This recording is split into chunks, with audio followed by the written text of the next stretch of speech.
நல்லிணக்கம் சமாதானத்தை நோக்கிய நகர்வு என்ற அடிப்படையிலே நடந்து கொண்டிருக்கும் பொழுது இன்று ஒரு இன ரீதியான முறுகலை ஏற்படுத்துகின்ற வகையிலே செயற்பட்டு கொண்டிருக்கின்ற மட்டக்களப்பு மங்களராமய விகாராதிபதி அம்பிட்டிய சுமணரத்ன தேரர் பற்றிய சில கருத்துக்களை இந்த உயரிய சபையிலே நான் தெரிவிக்க விரும்புகிறேன்.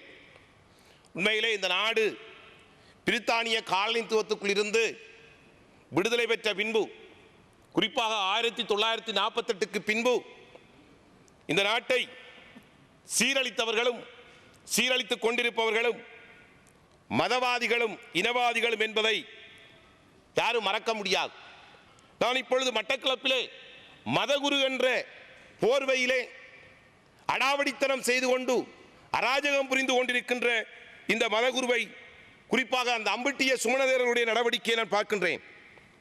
மட்டக்களப்பு மாவட்டத்தினுடைய எல்லை பகுதிகளில் வாழ்கின்ற சிங்கள மக்கள் அவர்கள் இயல்பாக ஒரு சமாதானமான சூழ்நிலையில் வாழ்ந்து கொண்டிருக்கிறார்கள். அவ்வாறு இந்த சிங்கள மக்கள் வாழ்கின்ற பகுதிகளுக்கு சென்று ஒரு அரசியல்வாதி இந்த நல்லாட்சியிலும் அவ்வாறான இடங்களுக்கு சென்று அந்த சிங்கள மக்கள் மத்தியிலே ஒரு இன ரீதியான முறுகலை ஏற்படுத்தும் வகையில் பேசி இன்று அந்த மக்களையும் அந்த அம்பிட்டிய சுமணரத்ன தேரர் என்பவர் அழைத்துக் கொண்டு வந்து மட்டக்களப்பிலே பல இடங்களிலே பல்வேறு விதமான அராஜகமான வேலைகளை செய்து கொண்டிருக்கின்றார். இந்த அம்பிட்டிய சுமணரத்ன தேரர் என்பவர் இவர் கவலியாமடு வீதியிலே சென்று அம்பாறை கண்டி வீதியை மறைத்து ஒரு ஆர்ப்பாட்டத்தை செய்தார்.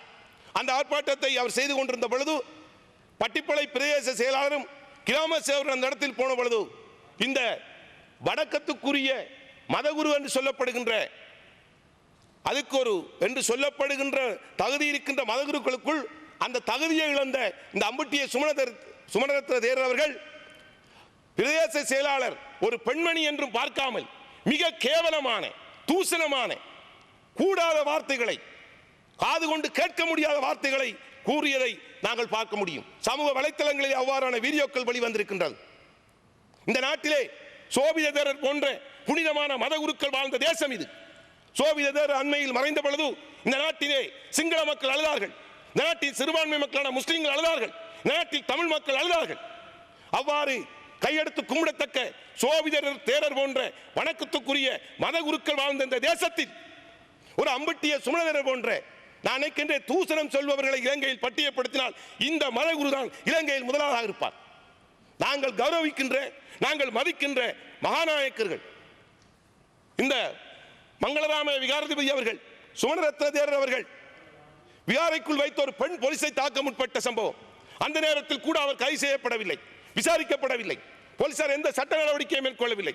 அதற்கு பின்பு ஒரு மின்சார சபை ஊழியர் சென்றபோது அவர் மிக கேவலமான தூசண வார்த்தையால் திட்டப்பட்டவுடன் அவருடைய ஊழியரை இவர் அடித்தார். அப்பொழுதும் இந்த போலீசார் எந்த விதமான நடவடிக்கையை மேற்கொள்ளவில்லை.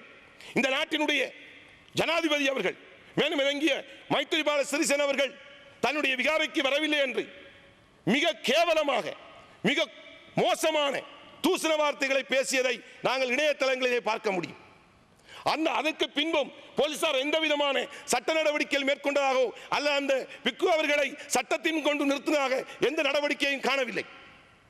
அதைத் தொடர்ந்து பட்டிப்பளை பிரதேச செயலாளர் ஒரு பெண் என்றும் பார்க்காமல் ஒரு பொது இடத்தில் வைத்து மிக கேவலமாக இவர் பேசும் பொழுது, அந்த கிராம சேவரை நோக்கி பேசும் பொழுது போலீஸ் உயர் அதிகாரிகள் அந்த இடத்தில் இருந்தார்கள், எந்த நடவடிக்கையும் மேற்கொள்ளவில்லை.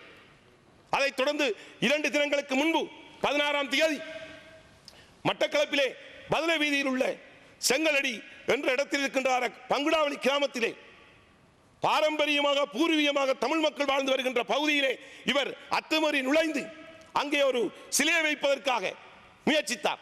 அந்த நேரத்தில் அங்கே போலீசார் வந்திருந்தார்கள். அந்த இடத்தில் சம்பவத்திலே நானும் நின்றிருந்தேன். மிக மோசமான வார்த்தைகளால் போலீஸ் அதிகாரிகளை நோக்கி மக்களை நோக்கி மிக கேவலமாக பேசினார். அதே வேளையில் அவர் உள்ளே நுழையக்கூடாது என்று சொல்லி அவருக்கான கோர்ட் உத்தரவு வழங்கப்பட்டிருக்கின்றது. பேராவூர் நீதிமன்றின் நீதிபதி அவர்கள் அந்த பிக்கு அவர்கள் அந்த தனியார் காணி, அந்த காணி தனியார் காணி என்று சொல்லப்பட்டிருக்கிறது. ஆகவே நீதிமன்ற உத்தரவு இருந்தும் நீதிமன்ற உத்தரவின்படி சொல்லப்பட்டிருக்கிறது அவர் கூட்டம் ஒன்றை நடத்த முடியாது, அக்காணிக்குள் புதிய கட்டடங்களை அமைப்பதற்கும் வேலைகளை செய்வதற்கும் அல்லது சின்னம் ஒன்றை நடுவதற்கு அல்லது மரங்களை நடுவதற்கும் தடை விதிக்கப்படுகிறது. மேற்படி தனியார் காணிக்குள் அத்துமீறி செல்வதற்கும் தடை விதிக்கப்படுகிறது. நீதிமன்ற கட்டளை அவமதித்தால் அந்த குற்றச்சாட்டுகள் சட்ட நடவடிக்கை எடுக்கப்படும் என்பதை இத்தால் அறிவிக்கின்றேன்.